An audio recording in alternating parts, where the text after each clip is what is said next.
سر پہلے یہ فرمائیے گا کہ بلاول بھٹو زرداری صاحب نے حکومت کو مشورہ دیا ہے کہ قومی سلامتی کمیٹی کا اجلاس دوبارہ بلایا جائے. آپ کیا کہیں گے، اس کی وجہ کیا ہے؟ بنیادی طور پر وہ کیا چاہتے ہیں کہ ایک مرتبہ پھر تمام جو اسٹیک ہولڈرز ہیں وہ سر جوڑ کر بیٹھیں؟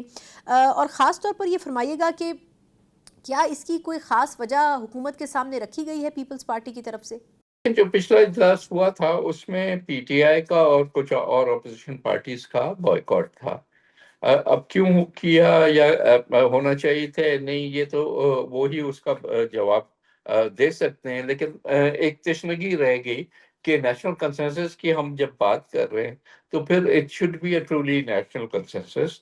اور جو پارٹیز اس میں for one reason or other نہیں آئیں تو ان کو شامل کیا جائے، تاکہ ایک براڈ بیسڈ پالیسی ایسی ہو جس میں سب کی مشاورت، گورنمنٹ، اپوزیشن ایکسیٹرا، سب پارٹیز اس میں ہونی چاہیے. سر لیکن یہ فرمائے گا کہ جو آپشن رکھا گیا ہے اپوزیشن کی جماعتوں کو بھی دوبارہ اس اجلاس میں بلانے کا اور اکٹھا ہونے کا، تو اس کی کوئی مضبوط وجہ تو حکومت کو بتائی گئی ہوگی، اور کیا حکومت کی طرف سے اس کے اوپر کوئی جواب آیا ہے کہ آیا واقعی وہ اس آپشن کو کنسیڈر کریں گے؟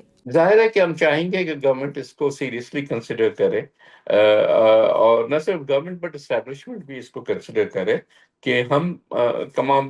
ظاہر ہے کہ اگر پی ٹی آئی یا اتنی بڑی پارٹی کوئی نہیں شامل ہوتی اس ساری بات میں، تو پھر وہ ایک ون سائیڈڈ قسم کا ایشو ہو جاتا ہے. اس لیے ایفرٹ یہی ہے کہ تمام جو مین اسٹریم پارٹیز کم از کم ہیں وہ اس میں شامل ہوں، تاکہ ٹیررزم، دیکھیں ٹیررزم ایسا نہیں ہے، وہ نہیں دیکھتا کہ آپ گورنمنٹ ہیں یا اپوزیشن ہیں یا پی ٹی آئی کے سپورٹر ہیں یا پیپلز پارٹی کے سپورٹر ہیں. جب بم بلاسٹ ہوتا ہے یا لوگوں کی جانیں جاتی ہیں یا اٹیکس ہوتے ہیں، ملٹری انسٹالیشنز پہ اٹیکس ہوتے ہیں، تو نقصان سب کا ہے نا. نقصان پاکستان کا ہے، پاکستانیوں کا ہے.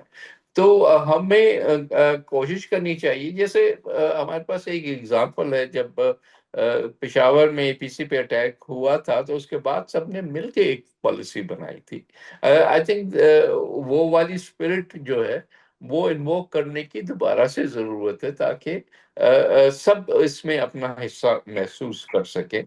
پی ٹی آئی سے بھی یہ جو ہے وہ ریکویسٹ ہوگی کہ بھائی آپ کی سیاست اپنی جگہ پہ، آپ کے ایشوز، خان صاحب کی ریلیز وغیرہ وغیرہ وہ اپنی جگہ پہ، لیکن یہ ایسا ایشو ہے جس پہ آپ کا، ہمارا یا کسی اور کا ویو الگ ہو ہی نہیں سکتا.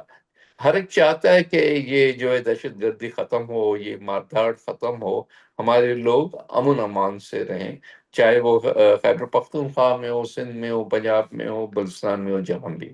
سو آئی تھنک ان کو بھی ری تھنک کرنی چاہیے اپنی پالیسی، بجائے اس کے کہ کرٹیسائز کرتے رہے.